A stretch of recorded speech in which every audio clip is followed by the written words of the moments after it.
Hello friend, मेरे YouTube channel best math sir में आप सभी का स्वागत है।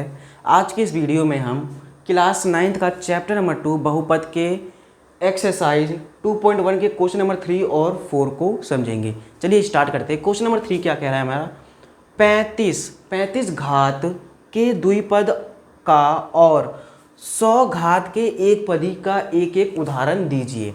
हमें पहले क्या करना है, 35 घात के द्विपद। पहले हम समझते हैं कि एक पद द्विपद क्या है। हमने आपको यह फर्स्ट वीडियो में इसके समझा दिया, फिर भी आप यहाँ पे फिर से समझ लीजिए। जैसे हमसे क्या कहा है, द्विपद और एक पदी। ठीक है, पहले यहाँ पे देखेंगे। जैसे मान लीजिए ये हमारा x है, तो ये कितने पद है, एक पद, इसलिए हम इसे कहेंगे एक पदी। अब यहाँ पे मान लीजिए हमारा 2x + 7 कुछ भी है, तो एक और ये दो, तो ये एक पद और ये द्विपद, तो कितना हो जाएगा, द्विपदी। ठीक है, इसी तरह से हमें यहाँ पर करना है। अब देखेंगे 35 घात के द्विपद। अब हमें द्विपद में रखना है। ठीक है, तो पहले हम यहाँ पे x लिख देते हैं और प्लस में यहाँ पे कोई सी भी संख्या लिख देते हैं। जैसे कि मान लीजिए मैंने लिख दिया यहाँ पे 50। ठीक है, क्या लिख दिया, 50। अब यहाँ पे देखना है, जो हमारा 35 घात बोला ना, तो हम अपने जो हमारे पास जो चर है, चर के ऊपर हम क्या कर देंगे, 35 घात लगा देंगे। तो चर की पावर कितना हो जाएगा, 35, यानी कि x की पावर कितना हो गया, 35 + 50। ये हो गया हमारा पहला। हमें एक एक का है, हम एक और समझते हैं। अब जैसे मान लीजिए यहाँ पर x है और x की पावर हम क्या लिखेंगे, 35, तो लिख देंगे यहाँ पे 35। अब प्लस में यहाँ पे आप कोई सी भी संख्या ले लीजिए, क्योंकि एक पद और ये द्विपद, यानी कि द्विपद हो गया एक, और यहाँ पे दूसरा लिख दीजिए आप कुछ भी।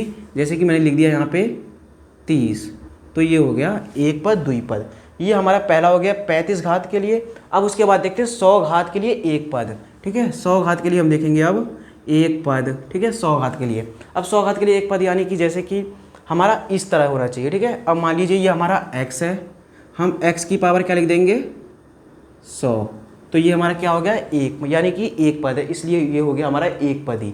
अब जैसे दूसरा हम क्या ले सकते हैं, दूसरा यहाँ पे ले लेंगे जैसे कि 5x और इसकी पावर क्या हो जाएगा, 100। इस तरह से आप इसको कर सकते हैं यदि आपके पास ये क्वेश्चन हो तो। ठीक है, अब देखते हैं चौथा। अब चौथा में क्या कहा है, निम्नलिखित बहुपदों में से प्रत्येक बहुपद की घात लिखिए।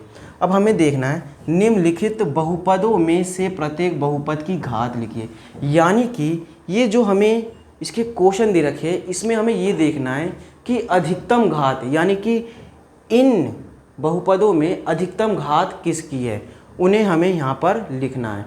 उसी को हम बहुपद कहते हैं। तो हमें क्या लिखना है, इसकी घात लिखना है, बहुपद की घात लिखना है, यानी कि इन सब में सबसे ज़्यादा घात किसकी है, जो हमारे इसमें चर है उसमें सबसे ज़्यादा घात किसकी है, वही लिखना है। तो देखते हैं 5x की पावर 3 और प्लस 4x² + 7x है यहाँ पे। ठीक है, अब यहाँ पे देखिए ये x की पावर 3, x की पावर 2 और x की पावर यहाँ पे कुछ नहीं है, तो इसे क्या कहते हैं हम, 1, यहाँ पे 1 मानते हैं। अब यहाँ पे देखिए x की पावर 3 ज़्यादा है या x की पावर 2 या फिर 1। अब ये बताइए इसमें 1 ज़्यादा है या 2 ज़्यादा है या 3 ज़्यादा है, सबसे ज़्यादा क्या है, 3, तो यानी कि इसकी अधिकतम घात क्या हो गई, 3। तो लिख देंगे हम बहुपद घात क्या हो जाएगा, बहुपद घात लिख देंगे, बहुपद घात कितना हो गया हमारा यहाँ पे, 3। ठीक है, ये हो गया पहला। अब उसके बाद दूसरा भी देखेंगे, 5t - √7। यहाँ पे देखिए ये जो t है, t की पावर कितनी है, 1 है, और यहाँ पे बाकी हमारे पास कोई चर नहीं है, इसीलिए सिर्फ इसका जो बहुपद घात होगा सिर्फ एक ही होगा। लिख देंगे बहुपद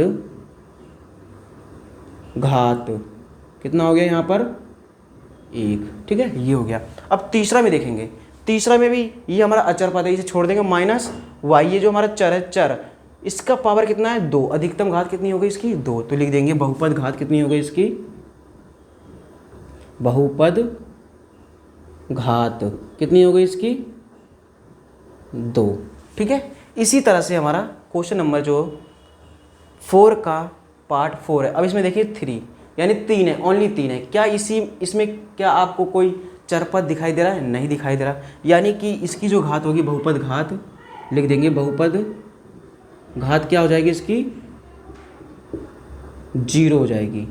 इसी तरह से हमारा ये जो क्वेश्चन नंबर 3 और क्वेश्चन नंबर 4 था वो हमारा सॉल्व हुआ। आशा करता हूँ आपको ये बहुत ही अच्छे से समझ में आ गया होगा। अब मिलते हैं नेक्स्ट वीडियो में क्वेश्चन नंबर 5 में। जब तक के लिए धन्यवाद। Thank you. मेरे YouTube channel best math sir को आप सभी सब्सक्राइब कर लीजिए।